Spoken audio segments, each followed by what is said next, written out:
नमस्कार दोस्तों, फिर से एक बार चैप्टर नंबर 1 के अंदर लास्ट वीडियो में मैंने आपको सवाल नंबर 8 समझाया था। आगे बढ़ते हैं हम सवाल नंबर 9 की ओर। अगले वीडियो में भी मैंने आपको बोला था कि आपको वीडियो देखते समय किताब खुली रखनी है, सवाल को एक बार ध्यान से पढ़ लेना है और किताब खुली रखकर फिर इस वीडियो को देखना है। सवाल नंबर 9 में मैंने दोस्तों 3 खाते बनाए हैं, वितरण खाता, पूंजी खाते और चालू खाते। तो ये कौन सी पद्धति बनेगी? तो स्थिर पूंजी खाता पद्धति। और आप जानते हो स्थिर पूंजी खाता पद्धति में पेढ़ी ने साझेदारों को चुकाए खर्च की दूसरी एंट्री पूंजी खाते में नहीं पर चालू खाते में दी जाती है। पूंजी खाते के अंदर सिर्फ प्रारंभिक पूंजी में कमी और वृद्धि की ही एंट्री दी जाती है। खर्च और आय की दूसरी असर हम चालू खाते में देते हैं। सवाल स्टार्ट करते हैं। सवाल नंबर 9।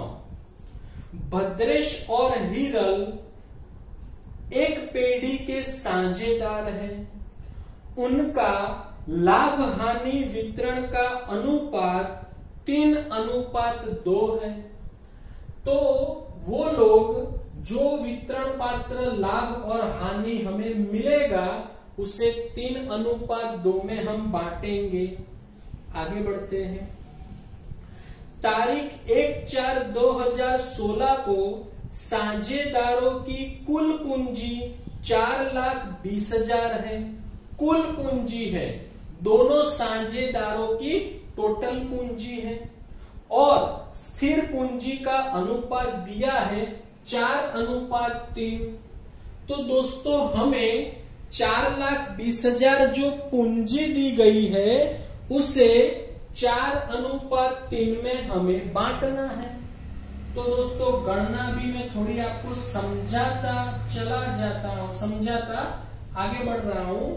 तो जो भी गणना मैं करूं उसको आप समझ लेना, क्योंकि बाद में इसको मिटाना पड़ेगा जगह ना हो तो सबसे पहले भद्रेश की पूंजी। तो टोटल पूंजी दोस्तों 4,20,000 है। उनका पूंजी का अनुपात 4:3 है।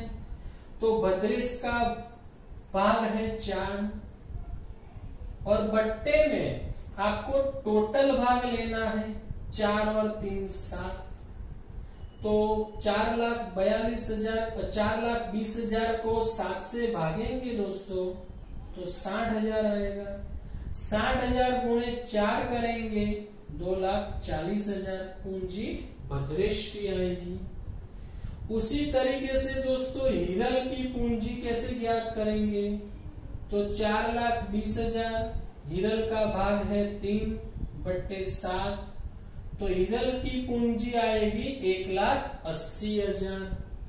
चलो दोस्तों पूंजी हम कहा लिखेंगे? पूंजी खाते की जमा साइड। शेष आगे लाए 2,40,000 और 1,80,000। आगे बढ़ते हैं। अब दोस्तों लिखा है आगे, इस दिन उनके चालू खाते की बाकियां इस प्रकार है। भद्रेश 36,000 जमा, हिरल 24,000 उधार। चालू खाते की शेष दी गई है। जमा शेष जमा साइड लिखनी है, उधार शेष उधार साइड लिखनी है। भद्रेश की जमा शेष है 36,000, जमा साइड लिखते हैं 36,000। शेष आगे लाए।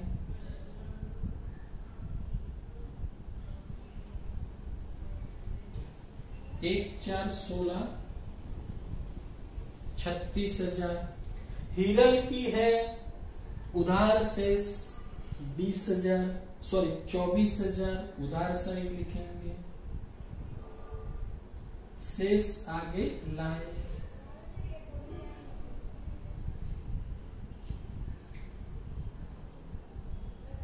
एक 4 16। आगे बढ़ते हैं दोस्तों। साझेदारी करार पत्र के अनुसार साझेदारों को पूंजी पर वार्षिक 12% की दर से ब्याज देना है। चलो पहले पूंजी पर 12% ब्याज देना है, तो 2,40,000 का 12% दोस्तों कितना होगा? 28,800। 1,80,000 का 12% कितना होगा? 21,600। पूंजी पर ब्याज दोस्तों याद होना चाहिए आपको, पेडी के लिए क्या है? खर्च। तो पेडी का खर्च हो तो वितरण खाते की उधार साइड, और स्थिर पद्धति है तो साझेदारों को चुकाए खर्च की दूसरी असर आपको देनी है चालू खाते की जमा साइड। तो मैं लिखता हूं दोस्तों, पूंजी पर ब्याज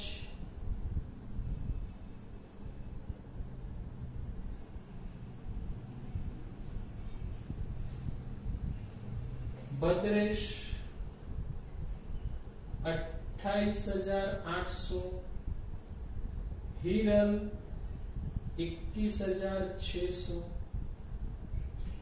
टोटल करते हैं इसका 50,400। दूसरी असर आएगी चालू खाते की जमा साइड 28,800 और 21,600। पूंजी पर ब्याज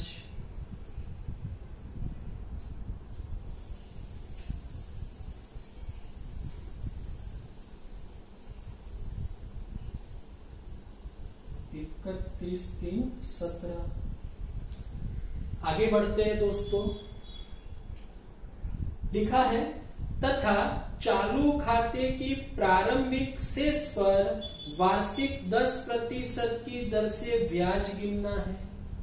चालू खाते की शेष पर 10%, भद्रेश की जमा शेष है 36,000, उसका 10% होगा 3600। तो उसको हम क्या कहेंगे? 3600 को चालू खाते की जमा शेष पर ब्याज क्या कहेंगे दोस्तों? चालू खाते की जमा शेष पर ब्याज। पेडी के लिए क्या है? खर्च। तो असर आएगी वितरण खाते की उधार साइड और चालू खाते की जमा साइड। ओके दोस्तों, असर देते हैं उसकी। चालू खाते की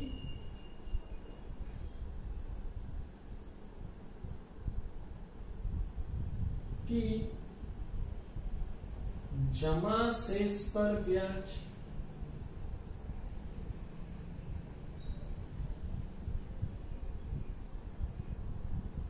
कौन है दोस्तों? भद्रेश 3600। दूसरी असर आएगी चालू खाते की जमा साइड। चालू खाते की जमा शेष पर ब्याज।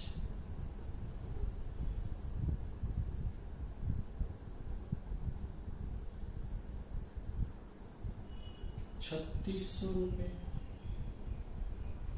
चलो दोस्तों, अब हिरल की बात करते हैं। तो हिरल की उधार शेष है 24,000, इसका 10% होगा 2400। तो उसको हम कहेंगे चालू खाते की उधार शेष पर ब्याज, और उसकी असर आएगी वितरण खाते की जमा साइड और चालू खाते की उधार साइड। क्या कहेंगे दोस्तों इसको? चालू खाते की उधार शेष पर ब्याज।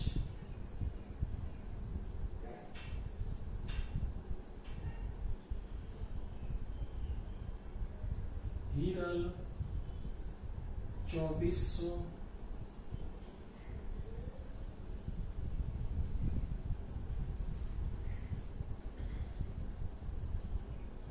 चालू खाते की उधार शेष पर ब्याज।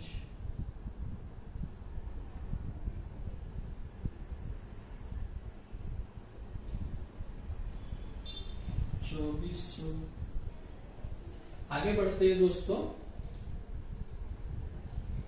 साझेदारों ने पेढ़ी में से किए आहरण पर वार्षिक 12% की दर से ब्याज वसूल करना है। आहरण पर 12% ब्याज वसूल करना है। आहरण अभी आया नहीं है। आगे बढ़ते हैं। भद्रेश को पेढ़ी में सक्रिय कार्य करने के बदले मासिक 2400 वेतन देना है। भद्रेश को वेतन देना है महीने का 2400। अगले सवाल में भी ये मुद्दा आया था।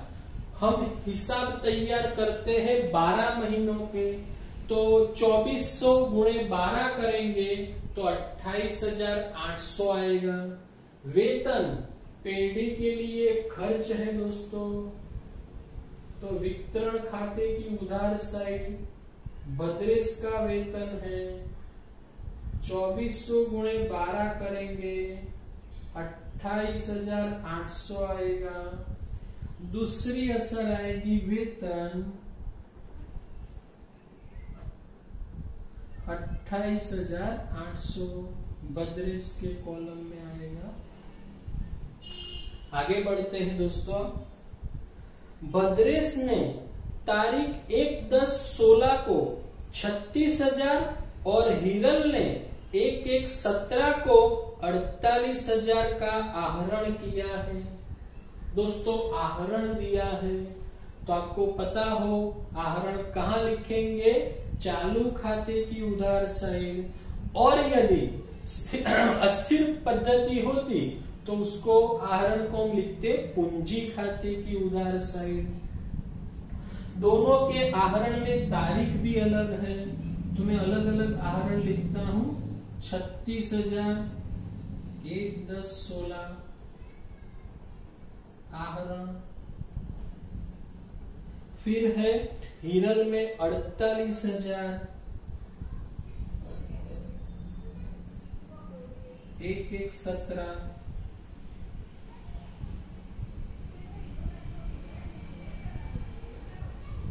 अब ऊपर हमको कहा गया था कि आहरण पर हमें ब्याज कितना वसूल करना है? 12%। तो देखो दोस्तों भद्रेश का आहरण है 36,000 और भद्रेश ने आहरण कब किया था दोस्तों? 1/10/16 को। हमारा वर्ष पूरा कब होता है? 31/3/17 को। तो आहरण पर ब्याज भद्रेश का हम कैसे गिनेंगे? तो भद्रेश के लिए 1/10/16 तो 10, 11, 12, 1, 2, 3 6 महीने का ब्याज आएगा 36,000 12%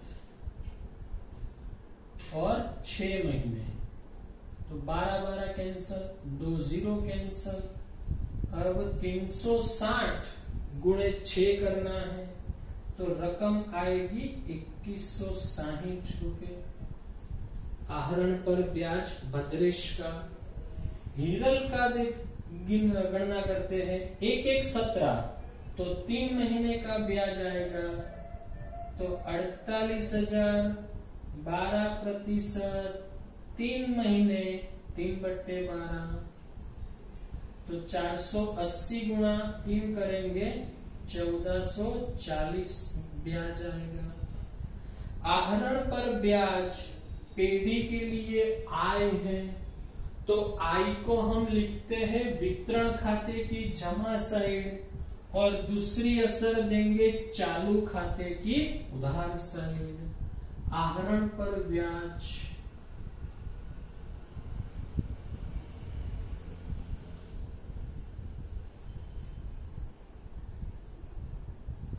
भद्रेश हिरन 2160 और 1440, तो 3600 टोटल आएगा। दूसरी असर देंगे चालू खाते की उधार साइड, आहरण पर ब्याज 2160 और 1440। ओके दोस्तों, आगे बढ़ते हैं।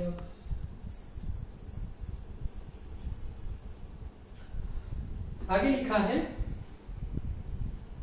हिरल को उसका कमीशन घटाने के बाद के शुद्ध लाभ पर 10% कमीशन देना है। हिरल को उसका कमीशन घटाने के बाद के शुद्ध लाभ का 10% कमीशन देना है। दोस्तों, सवाल में शुद्ध लाभ लिखा हो कि कुछ भी लिखा हो, कमीशन की गणना हमेशा वितरण पात्र लाभ पर हमें करनी है। वितरण पात्र लाभ पर अंदर कहा है कमीशन घटाने के बाद का 10%, तो मैं समझाता हूं उसको लास्ट में ये क्या है। आगे बढ़ते हैं। उपरोक्त समायोजन ध्यान में लिए बिना तारीख 31/3/2017 को पूरे होने वाले वर्ष का पेढ़ी का लाभ 4,06,800 है। शुद्ध लाभ दोस्तों लिखते हैं हम कहा उसको वितरण खाते की जमा साइड 4,06,800। ओके, अब हम खाता बंद कर देते हैं दोस्तों, कुछ बाकी नहीं है तो।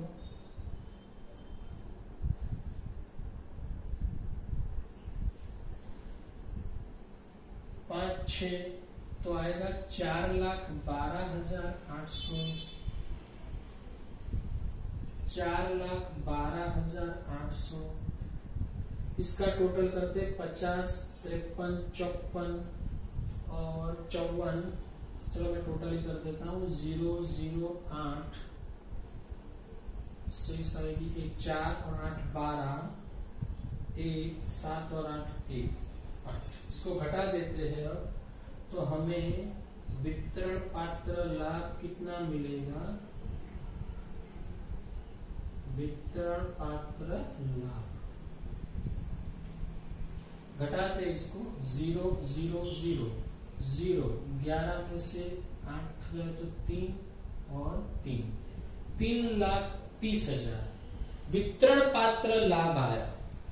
अब दोस्तों सवाल में हमें क्या कहा था उसने कि आपको 10% कमीशन देना है, पर किसका?